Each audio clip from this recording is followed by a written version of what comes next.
start then. Hi, I'm Emily. Tonight I'm going to talk about how I've managed to solve a big problem which stemmed from my own experience.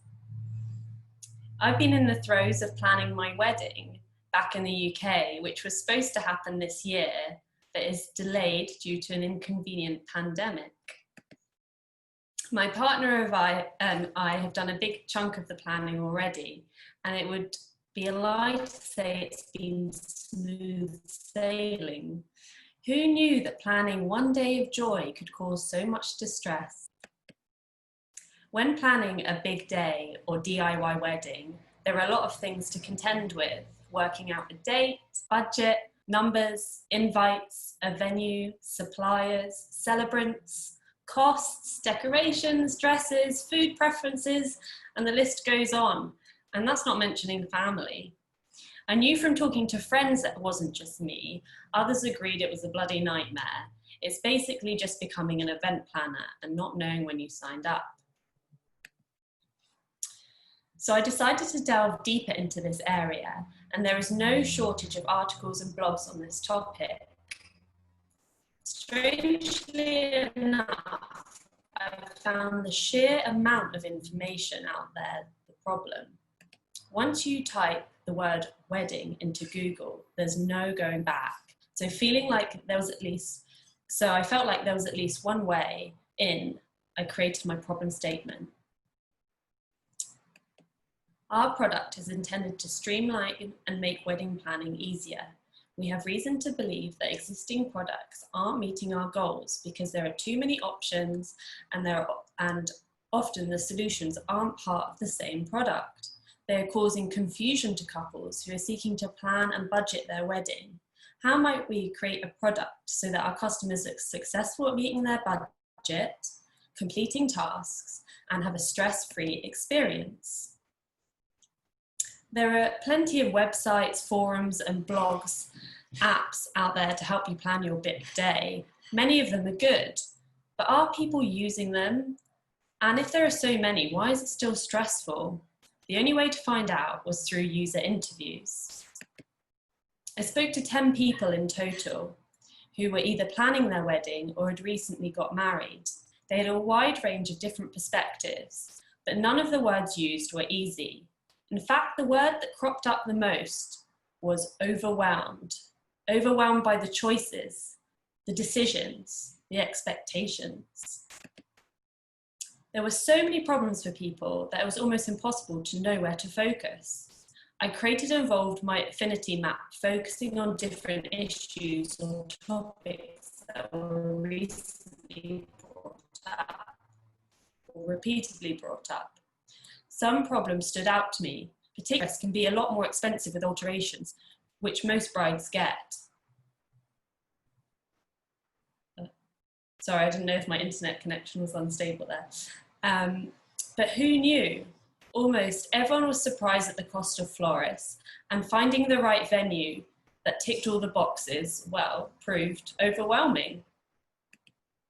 One person summed it up by saying, planning felt like a goddamn chore, and another half joked, if I knew it was such a nightmare, I wouldn't have a wedding. One interviewee, Joanna, is planning a big wedding in the south of France. She's lucky enough to have a wedding planner. Joanne said, the wedding planner was a godsend. She had contacts who would give us supplier options. We briefed her and leaned on her for advice. There are just so many things you don't know, like how many canapes people would eat, or how many glasses of rosé people drink. I don't know how I would have done it without a wedding planner. You have no idea if you're making the right decision or not. Many interviewees mentioned the lack of transparency with suppliers, and they have to do their own research to find out costs. Now that's a lot of emails. So how can I solve the overwhelming problem for couples who don't have the budget for a wedding planner? To do this, I went through competitors, searching for their solutions, which are all pretty reasonable.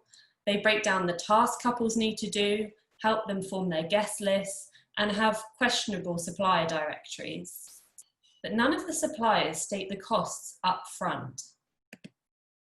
I went back to my affinity map and took a look at what had been working for couples, I noticed 40% of interviewees said their friends had sent over wedding budgets, which had really helped them plan and understand the breakdown of costs. Realistically, it's only the privileged few who can afford a wedding planner, but everyone needs help planning their big day and staying on budget.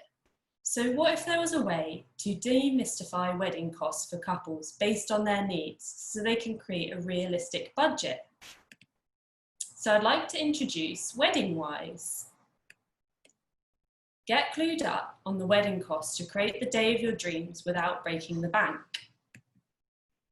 WeddingWise came out of a typical user's journey where early on couples create a budget either based on friends' budgets, their savings, money given to them, or credit cards.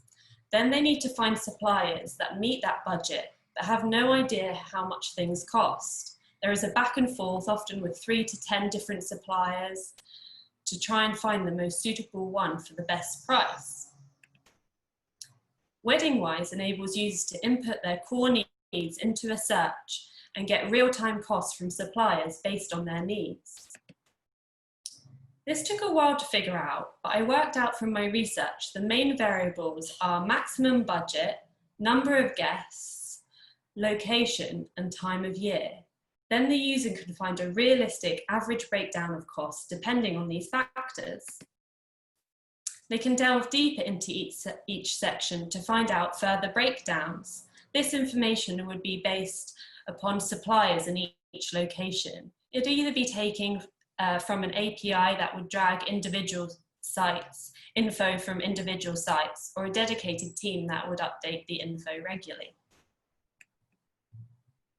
I designed the site to allow users to add the average cost to create their own budget, which they can edit and save and share depending on more variables, like quantities and adding a new item to the list. The tasks I asked users to complete were: find the average cost for supplies for your wedding, find the cost breakdown for flowers, add the cost to your budget, add a new item to flowers, and save your budget. I found a lot of user feedback. I found a lot of user feedback was based around the clarity of the wording, essentially the UX writing, being explicit with the buttons and call to actions, and making sure that they were in the right places. I changed the homepage to be more conversational rather than a search bar. As I prototyped through Figma, you can't type into fields. However, one user thought this was part of the design and that she found the pre-populated boxes useful, as if offering suggestions. When she went to add a new item to flowers, I'd filled it in as flowers for cake, an overlooked cost for some people. She mentioned it's not something you normally consider, but found that it is an extra cost. So this is something that I would include in the product. Another tester said, once she saved her budget, she got excited and would look to searching for suppliers from here. So this would be the next step in the process, to integrate suggested suppliers that meet the user's needs. Another tester who got married last year said, I wish I had this for my wedding. I have not found another site that gives you a detailed average cost breakdown based on your needs. So I'd see this as a success so far. It helps couples meet their budget, complete tasks, and have a stress-free experience. Thank you for listening.